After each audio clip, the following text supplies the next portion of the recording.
Welcome dear students in Ritika mathematics class. I hope you all are fit and fine. So let's start today topic and as we know that chapter 2 is going on. Chapter 2 class 11th maths relation and function and today topic which we will discuss is exercise 2.3 and question number 2. So let's see exercise 2.3 and question number 2. 2 का first part find the domain and range of following function. कुछ functions हमें यहाँ पर given है और हमें उनका domain and range find करना है. So first function is minus modulus of x. So it is a modulus function and modulus function का बिहेवियर हमें पता है. हमने इंट्रोडक्शन वीडियो में डिस्कस किया था सभी फंक्शंस के बिहेवियर एंड ग्राफिकल रिप्रेजेंटेशन हमने डिस्कस किया था. तो मॉडुलस फंक्शन का बिहेवियर क्या होता है? अगर x की value greater and equal to 0 है तो मॉडुलस x आपका पॉजिटिव वैल्यू देता है. अगर x की वैल्यू ग्रेटर लेस देन 0 है तो मॉडुलस x आपका माइनस वैल्यू देता है. तो दैट इज यानी कि इस तरीके से हमारा एक मॉडुलस का बिहेवियर होता है. अब यहाँ पर निगेटिव साइन है तो निगेटिव साइन देखिए किस तरीके से इस फंक्शन को चेंज करता है. तो हम सिंपली यहाँ पर कुछ positive negative and zeros value को रख के चेक करते हैं. तो लेट्स सी माइनस एक्स की जगह अगर मैंने पॉजिटिव 1 रखा तो पॉजिटिव यानी कि x की वैल्यू ग्रेटर है 0 से तो ये 1 के साथ ओपन होगा एंड ऑलरेडी निगेटिव साइन है तो डेट इज हमें -1 आउटपुट मिलता है. नाउ -2 अगर मैंने ब्रैकेट मॉडुलस के अंदर पॉजिटिव 2 रखा है तो ये भी वैल्यू x की ग्रेटर टू 0 है डेट इज आंसर -2 होगा. ऐसे ही अगर 0 वैल्यू रखा जाता है तो ये भी हमें 0 देगा. नाउ माइनस अगर मैंने लेस वैल्यूज को अब x इज लेस देन 0 वाले इसको हम पुट करते हैं तो -1 मैंने पुट किया तो -1 जैसा कि मॉडुलस का बिहेवियर होता है वो हमेशा फंक्शन को पॉजिटिव बना के देता है. तो -1 वो -x ऑलरेडी ओपन करेगा यानी कि निगेटिव वैल्यू को पॉजिटिव बनाने के लिए मॉडुलस खुद क्या होता है माइनस साइन दे देता है. तो ये -1 और माइनस ये हो गया तो डेट इज 1 हमें मिलेगा और ऑलरेडी ब्रैकेट के बाहर से माइनस साइन है तो आउटपुट हमारा -1 होगा. नाउ माइनस एंड -4 अगर मैंने पुट किया है तो -4 मेरा आउटपुट होगा. यानी कि हमने ये देखा कि इनपुट वैल्यूज तो हम कोई भी रियल नंबर वैल्यूज यहाँ पर रखते हैं बट आउटपुट हमें या तो 0 मिलता है या निगेटिव वैल्यूज मिलती हैं. तो उस कंडीशन में हमारा डोमेन इस फंक्शन के लिए यानी कि इस वाले माइनस मॉडुलस x के लिए हमारा डोमेन हो जाएगा एनी रियल वैल्यू. हम x की वैल्यू तो कुछ भी यहाँ पर पुट कर सकते हैं बट हमें आउटपुट में क्या मिलता है?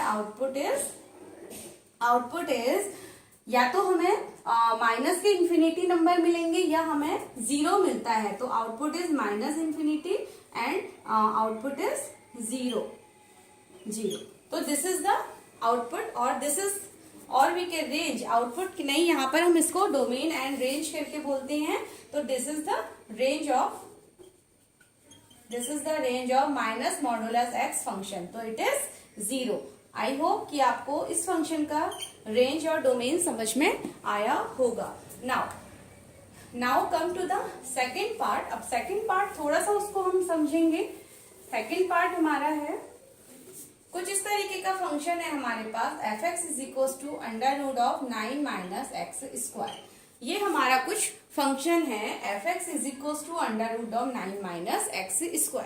आप देखिए इस फंक्शन को हमने जनरली स्क्वायर रूट फंक्शन के बारे में तो हमने पढ़ा है. हमने स्क्वायर रूट फंक्शन को तो पढ़ा है. हमें पता है कि स्क्वायर रूट फंक्शन ना ही कोई पॉजिटिव निगेटिव वैल्यूज को इनपुट में लेता है ना ही ये निगेटिव आउटपुट देता है. तो यानी कि स्क्वायर रूट यानी कि जो स्क्वायर वैल्यूज हमेशा ग्रेटर इक्वल यहाँ पर होती हैं हमारे 0 के. यानी कि कोई भी निगेटिव इनपुट ना ही ये लेगा ना ही निगेटिव इनपुट ये देता है आउटपुट देता है. तो अब देखिए किस तरीके से होगा. तो बट यहाँ पर हमें ये स्क्वायर x² ना होके एक इक्वेशन की फॉर्म में दिया जाता है. तो फर्स्टली हम इस इक्वेशन को सॉल्व करते हैं. तो 9 यानी कि इसको मैं 3 का स्क्वायर -x² इसको लिखा जा सकता है date is a² - b². a² - b² यानी कि a - b and a + b. ये हमारा फंक्शन इस तरीके से सॉल्व हो जाता है. अब इसको हम 3 - x and 3 + x is greater equal to 0 बोलेंगे, बिकॉज स्क्वायर रूट की एक स्क्वायर फंक्शन की एक प्रॉपर्टी होती है।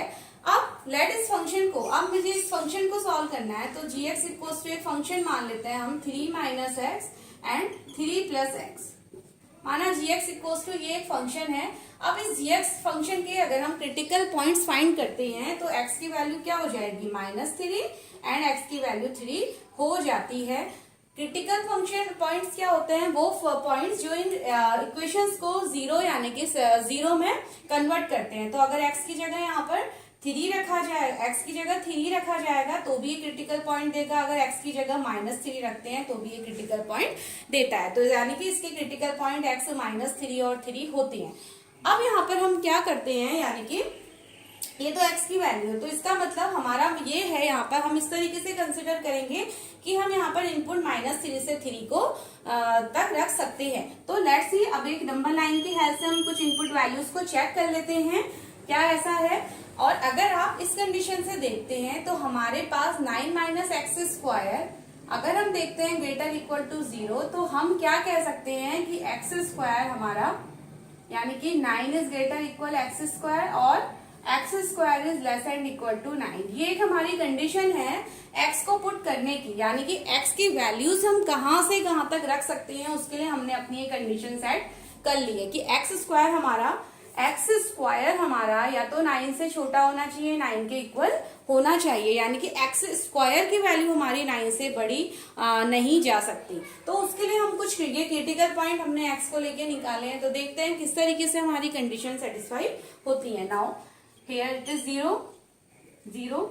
अब क्रिटिकल पॉइंट कुछ हम इस तरीके से कर लेते हैं, चलिए, -∞ से -3, -3 से 3 एंड 3 से इंफिनिटी। इस तरीके से हमने अपनी वैल्यूज को यहाँ पर सेट कर लिया है नंबर लाइंस में, क्योंकि हमें पता है कि x की वैल्यू -3 से 3 जाएगी। तो -3 से हम पहले की वैल्यूज के लिए भी चेक कर लेंगे और 3 से बाद की वैल्यूज के लिए भी चेक करते हैं। तो देखते हैं क्या ये कंडीशन हमारी सेटिस्फाई होती है या नहीं। तो इसको हम 3 रीजन्स में डिवाइड कर लेते हैं। ए रीजन हमारा -∞ से -3, बी रीजन -3 से, यानी कि ये रीजन हमारा -3 से 3 एंड सी रीजन 3 से हम बड़ी वैल्यूज के लिए हम इसको सी रीजन का नाम दे देते हैं। अब -3 से, यानी कि -∞ से -3 अगर हम चेक करते हैं तो हम कोई भी -∞ से -3 के बीच की लेट हमने -4 के लिए इसको चेक किया। अगर हम अपने इनपुट को -4 के लिए चेक करते हैं तो हम देखते हैं, -4 के लिए इसको चेक कीजिए तो 9 -4 का होल स्क्वायर। तो हम ये देखते हैं कि 9 - 16, यानी कि निगेटिव वैल्यू मिल रही है। निगेटिव वैल्यू मिलती है तो इसका मतलब हम डोमेन, यानी कि इधर के कोई भी नंबर हम डोमेन में पुट नहीं कर सकते। ये तो बात रही -∞ से -3 की रेंज के बीच की। अब आप -5 कोई भी वैल्यूज आप यहाँ पर रख के चेक कर सकते हैं। हमने इसको -4 के लिए चेक कर लिया है। नाउ अब 3 से इंफिनिटी, यानी कि 3 से ग्रेटर वैल्यूज अगर हम इधर की वैल्यूज के लिए चेक करते हैं तो x की जगह अगर आप 4 पुट करते हैं तो देखिए क्या हो जाएगा, 9 - 4 का होल स्क्वायर। तो ये भी हमें 9 - 16, अगेन हमें एक निगेटिव वैल्यू मिलती है।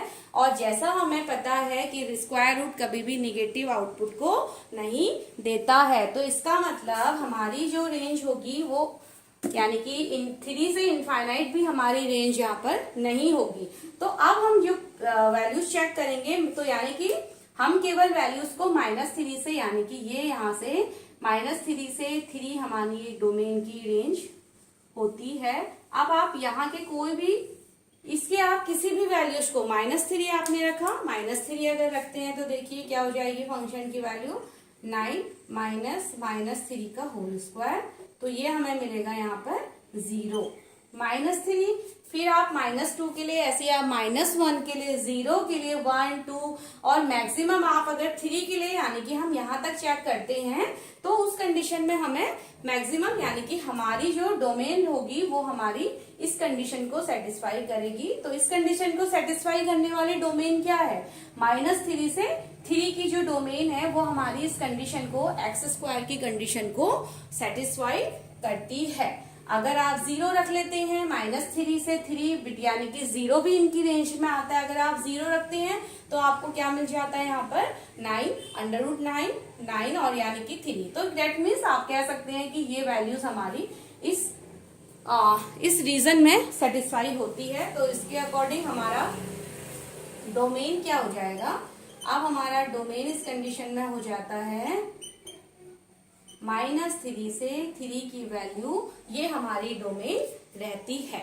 तो ये तो है डोमेन। अब डोमेन को आप प्लीज नोट कर लीजिए। Now we are moving to find the range. अब इस फंक्शन में हम देखते हैं कि हम रेंज को किस तरीके से फाइंड करते हैं। अब चलिए रेंज के लिए इस फंक्शन को थोड़ा सा हम चेक करते हैं।